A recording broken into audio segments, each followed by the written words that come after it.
Hey everyone, welcome to the studio. Today I'm going to be showing you how I make knobs.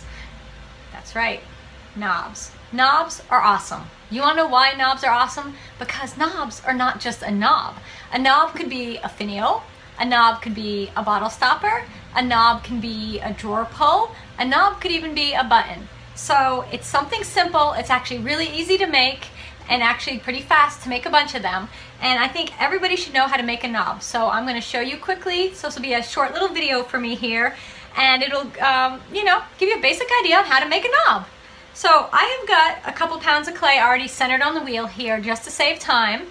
2-3 pounds of clay is fine. You don't need a lot because we're going to be throwing off the hump and sectioning out little bits. So I've already got this centered, but I'll pretend I don't have it centered for you so that you can see me center. Oh, look at all the work I did. I centered all that. So what you do is you're going to start by sectioning out just a tiny little piece on the top. I mean, I'm talking ounces, just the teeniest little piece. And right here you can see I've already got a knob basically. You see that little thing right there? That's basically a knob. And that's fine if you want something simple, but I'm going to refine it. So I'm just going to use my fingers. I'm going to collar in with the fingertips and shape it. And then I'm going to come down here on the base and make a really lovely inward curving slope. And then do that. So you kind of get all your fingers in when you're doing knobs. Like everybody's in this party. It's for everybody. All the fingers get to play. And if you do not like the profile, you can always change it by using a little rib.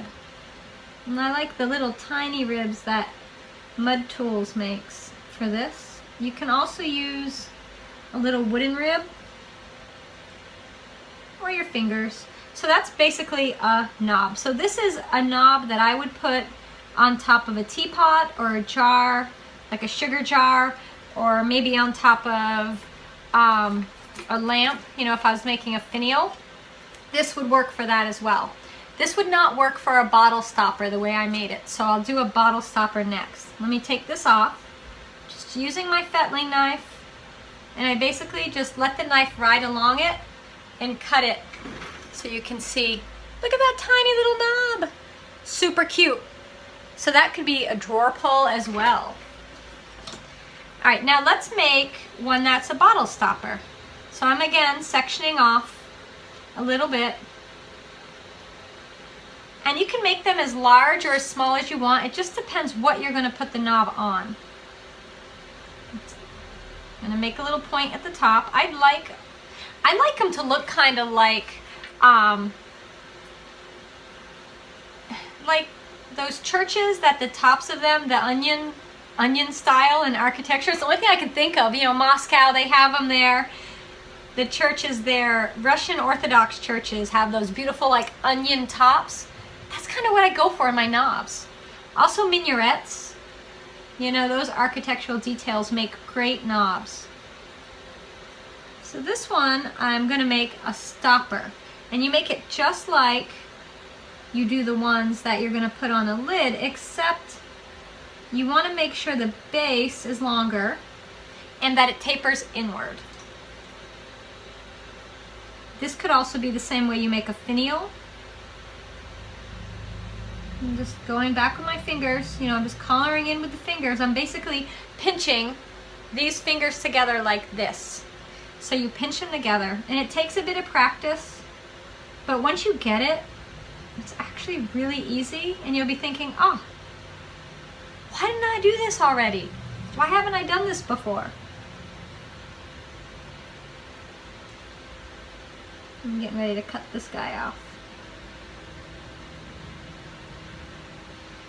And I like to do most of my smoothing and shaping now. I don't want to go back and trim a knob. That's like crazy. Don't be crazy. Don't trim your knobs later. Alright, same way that I cut the first one off. Fettling knife, lightly holding the knob, and I'm just going to go in and let it all happen. So there's one that would be a bottle stopper. See how it tapers downward?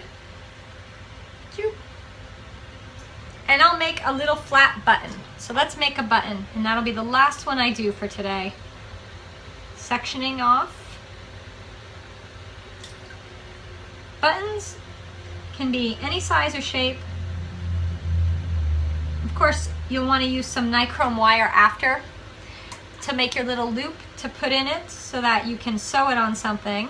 If not, you'll have to epoxy a little thing, some sort of little thing onto it. I've never done it that way. When I make buttons out of clay, I always use nichrome wire. So this one's going to be a little flatter, and it's a decorative button, so it will be bigger than a little wooden or plastic button that you would get. It'll be cuter because it's made of clay.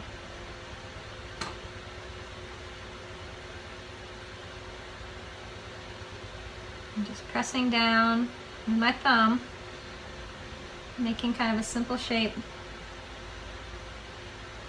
And I like to use my fingernails as mini ribs to do the little change in plane and to add these decorative little parts. So that's basically a button, and I'm going to come in now.